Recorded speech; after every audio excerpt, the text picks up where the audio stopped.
The Chief of Army Staff, Nigerian Army, Lieutenant General Tukur Yusuf Buratai, recently addressed members of the Royal United Services Institute, London, United Kingdom, on the significant strides made by the Nigerian Army in its efforts to completely destroy the Boko Haram terrorists from Nigerian territory.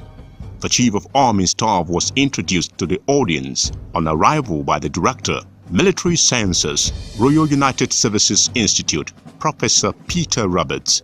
He described General Buratai as a man with wealth of experience in the fight against Boko Haram terrorists.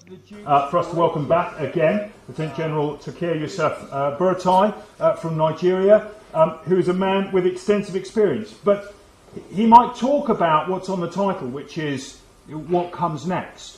But the reality is that the insurgency in Nigeria has really been running since the 1980s. But the General has a wide experience on which to draw upon. He joined Nigerian Army in 1981 and has run command and appointments right the way through since that today. So he's grown up and recognised this insurgency inside his own country for what it's been. Reaching the heady heights of Director of Procurement in the Ministry of Defence in 2014, the General had to live with the legacy of those decisions that were made in 2004, 2005, 2006 in the Nigerian Army, which were all about reducing size, with a promise of bigger budgets, of recapitalisation, which failed to materialise. And in 2014, he had to see what he could do to start to overcome this. From there, he was moved swiftly on in May 2015 to the Force Commander of the Multinational Joint Task Force, with which he commanded very successfully operations against Boko Haram and other reform in the Army. But the General is not just some strict, fly-by-wire, through-the-night, linear growth of an Army officer. He's a man who reads widely, who's thought more about how the Nigerian Army and Nigeria itself should deal with defence and security. He is a staunch advocate of the comprehensive approach. And so the Nigerian Army has now, as its Chief of Staff, someone who is seriously equipped to deal with what comes next. The Chief of Army Staff spoke on the topic, degradation of Boko Haram in northeastern Nigeria. What's next for the Nigerian Army? In the presentation, General Buratai discussed Nigerian Army's approach in countering the Boko Haram terrorist, strategy and tactics being employed against the terrorist, current situation in the northeastern Nigeria, and the ongoing clearance and stabilizing operations in the theater. I will begin by appreciating the RUSI for inviting me once again to the Land Warfare Summit. I was here last year, 2017.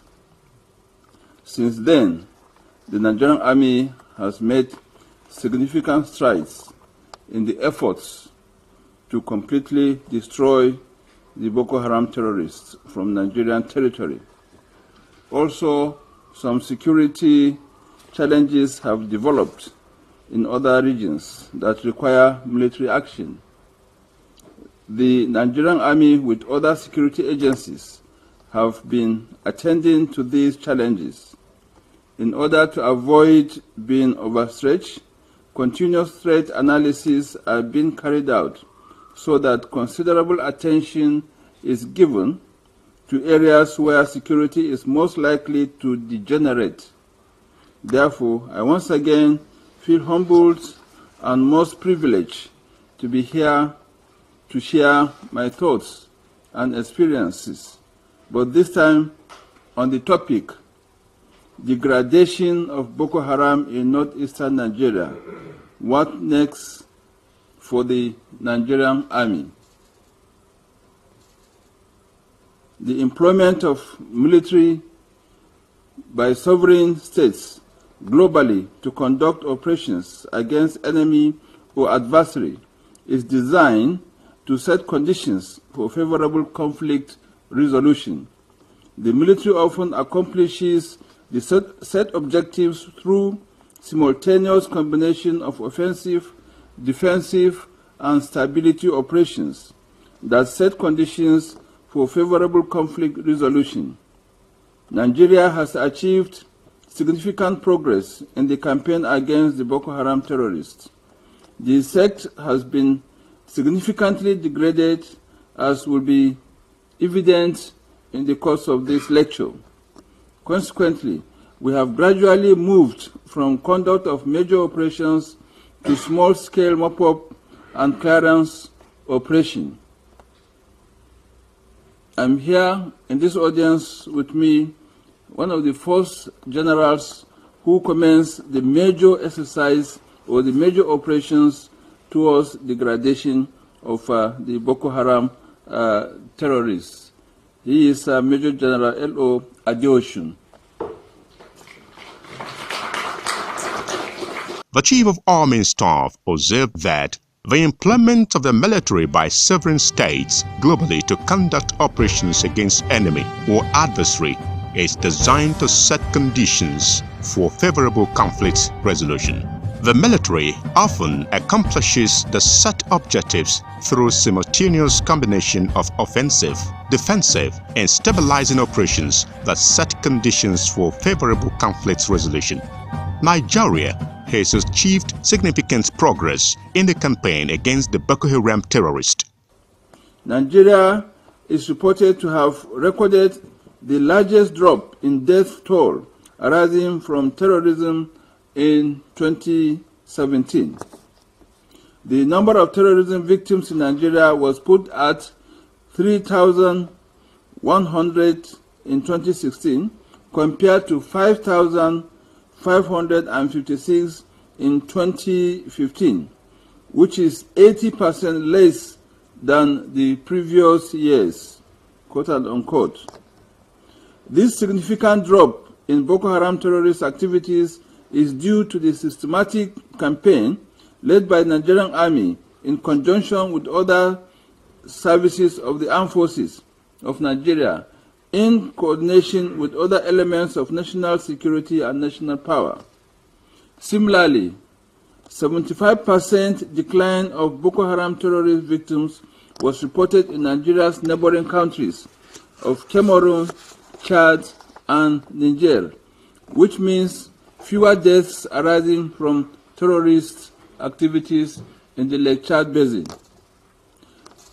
The near annihilation of the Boko Haram terrorists has necessitated a shift in the Nigerian Army approach in the conduct of operations in the Northeast region, from adversary-centric operations to the engagement of troops on operations to reduce drivers of conflict and instability and to support social and institutional resiliencies. Building local institutional capacity is expected to counter instability by forging sustainable peace, security, and economic growth. The current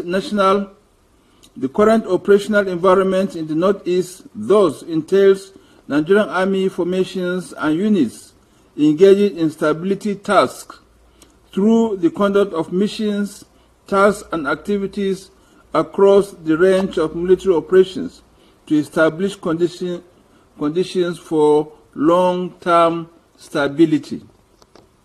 According to Small Wars Journal, stability operations is defined as, and I quote, an overarching term encompassing various military missions, tasks, and activities to maintain or establish a safe and secured environment, provide essential government service, emergency infrastructure, reconstruction, and humanitarian relief, unquote. Stability operations may require offensive and defensive actions to destroy recalcitrant adversaries with the intent of defeating the stability efforts.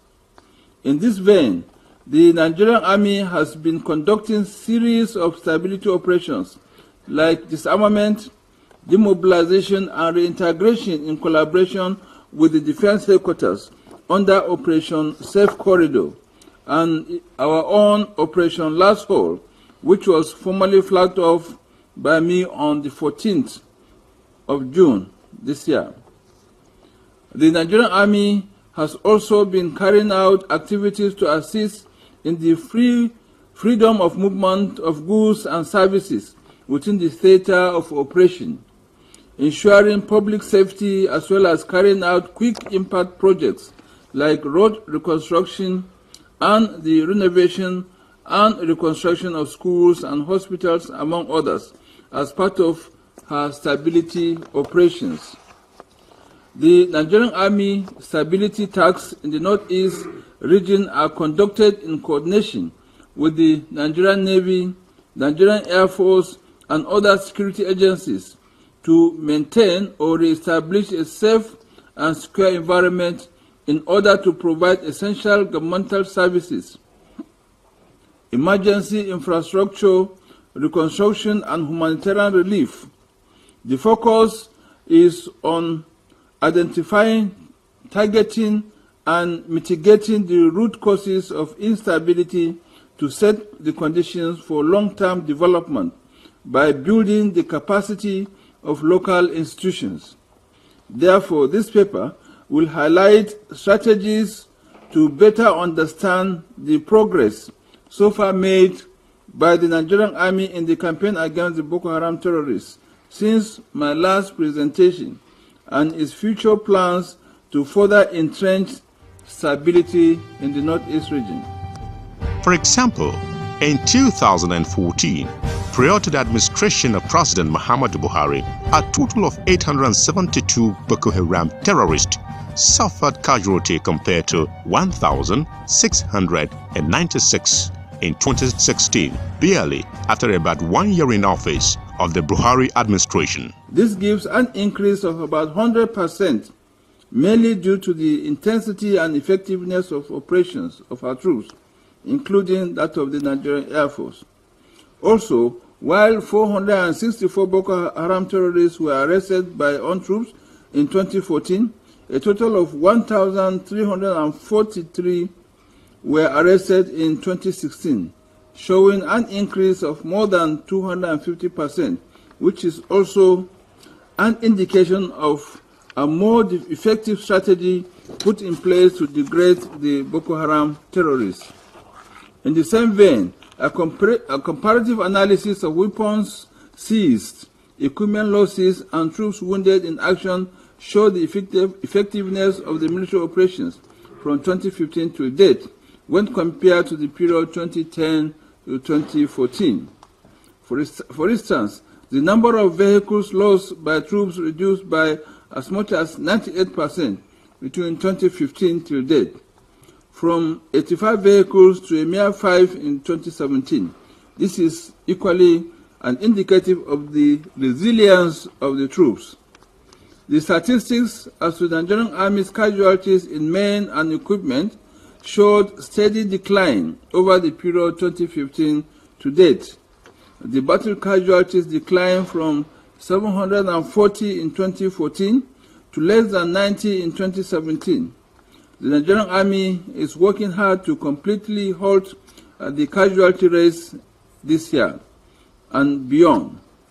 However, suicide bombing indicates an increase from 37 in 2014 to 95 bombings in 2017. The United States manual on counterterrorism clearly stated that when the terrorists are defeated, they resort to suicide bombings and other activities to demoralize the populace. The increase in suicide bombing was a result of the Boko Haram terrorists' desperation to remain relevant as a result of the intensive military operations by the Nigerian Army troops, which drastically degraded them both in personnel and equipment. To curtail the frequent suicide bombings requires non-kinetic operations. The Nigerian Army will work with the intelligence community in order to squarely address this challenge. Following the series of successful attacks conducted by the Nigerian Army, over 300,000 civilians have been rescued from Boko Haram terrorist camps by troops. A number of hostages have equally been rescued over the years, including some of the Chibok girls. This, I assure you, will continue to ensure that we get all the remaining abducted persons back to safety. Relocation of internally displaced persons. Relocation of internally displaced persons and refugees in the Northeast is a testament to the effectiveness of the Nigerian Army's late counterinsurgency campaigns and the level of stability already recorded since the mid-2015. Over 500,000 internally displaced persons have been relocated from Maiduguri to Gubio, Damasak, Kukawa, Baga, and other settlements in Borno State. Similar relocations of internally displaced persons and other refugees who willingly returned from neighboring countries have been conducted in Yobe and Adamawa states. It is pertinent to observe that the relocation of the internally displaced persons is carried out in accordance with internationally recognized standards of dignity, safety, and voluntariness. Relocation of internally displaced persons from camps and resettlement of refugees remain the focus of Nigerian Army stability tasks in the Northeast region. Since January 2018, over 100,000 internally displaced persons have been relocated from Maiduguri to Bama, Kawuri, Aulari, and other settlements. Nigerian Army also conceptualized and is currently conducting Operation Last Hold, designed primarily to further accomplish the relocation of internally displaced persons to their communities in northeastern Nigeria, especially the northern part of Borno State. As at 11th June this year, the total strength of internally displaced persons in the 54 internally displaced persons camps in Operation Lafia Dole Theater is 1,453,273. However, fresh maneuver brigades have been inducted into Borno State and deployed in Jili, Zari, Budumbali, Malumti, Gashigar, Malamfatori, Garere, Kekeno, Marte, and Krinewa to provide security and other essential supports to internally displaced persons that were recently relocated to the affected areas. Troops have been tasked to undertake stability operations, such as employment of military equipment to clear farms and rebuild houses in order to facilitate acclimatization of returnees to their ancestral homes and the restoration of economic activities. To this end, the Borno State government and indeed the United Nations through the UNICEF and other international non-governmental organizations are fully involved in this movement. Accordingly, in the past 3 years, Nigerian Army has embarked on opening of major roads in the northeast region. We have equally undertaken appropriate steps to ensure all the roads in the northeast are open. Commuters are using these roads and the return of economic activities fully re-established. Civil society organizations have constantly made unfounded allegations on the conduct of the Nigerian Army troops in the Northeast Theater. Investigation carried out on all the allegations reported to Nigerian Army authorities so far have proven to be contrary to what was alleged. The civil society organizations have constantly made unfounded allegations on the conduct of Nigerian Army troops in the Northeast Theater.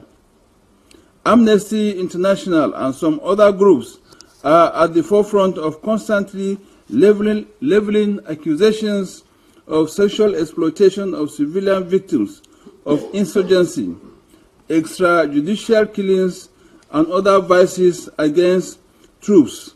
I believe no any organization will love our brothers and sisters more than ourselves. I will only agree that Amnesty International loves our sisters more than us if they agree to marry them.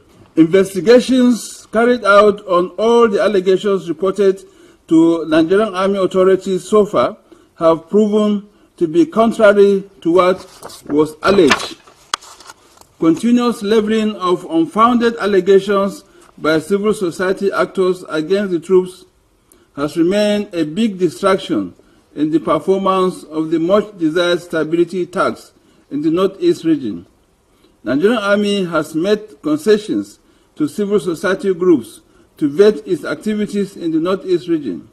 However, every concession made has resulted in the call for more concessions by civil society actors. Nigerian Army has thus continued to crave the understanding of civil society organizations to place issues in perspective in making allegations against the troops in the Northeast. This is done based on the understanding that civil society actors are important stakeholders to the accomplishment of stability in a conflict zone. The Nigerian Army rules of engagement conform to international best practices and primarily set to respect and protect human rights. The summit was designed to afford military leaders and senior citizens the opportunity to strengthen existing relationships, develop new ways of tackling global security challenges, and further facilitate cooperation. During the interactive session, questions were raised by participants on qualification of citizens to join the Nigerian Army, affiliation of Boko Haram terrorists with Islamic State of Iraq and Syria, among others. We have on our own, tried to incorporate them, those that have qualified to join the military, join the Nigerian Army in particular, and other forces also. There is a plan already. The federal government has set up a committee sometime last year to see how the civilian JTF can be incorporated into different sectors of the Nigerian economy, other parts of the society where they can be useful. This is a deliberate policy that the government has set up, which I'm a member of that committee. It's been headed by the Minister of Interior of Nigeria. So there is a policy, there is a plan in that regard. We hope at the end of the conflict, a lot of the civilian JTF who are qualified can be absorbed into useful ventures. So they will be encouraged to go back again to their businesses. The state government are working towards that. It's the state government that's actually even coordinating the activities. Some of them are under salaries by providing those civil defense functions of the civilian JTF. Well, there is no doubt that the Boko Haram terrorists and the ISIS have affinity. The Boko Haram has openly shown that they are affiliated to the ISIS, and we've received a number of intelligence reports on the movement of on the training of this Boko Haram terrorists being trained by the ISIS, and there is this organization which is said to be coming up right now, Islamic State in West Africa, which essentially is a link between the Al-Barnawi faction of the Boko Haram terrorists and the ISIS. General Buratai expressed optimism that the collective action and inaction of participants of the summit will have impact on their efforts to ensure safety and stability of individual countries and the world in general. He has since returned home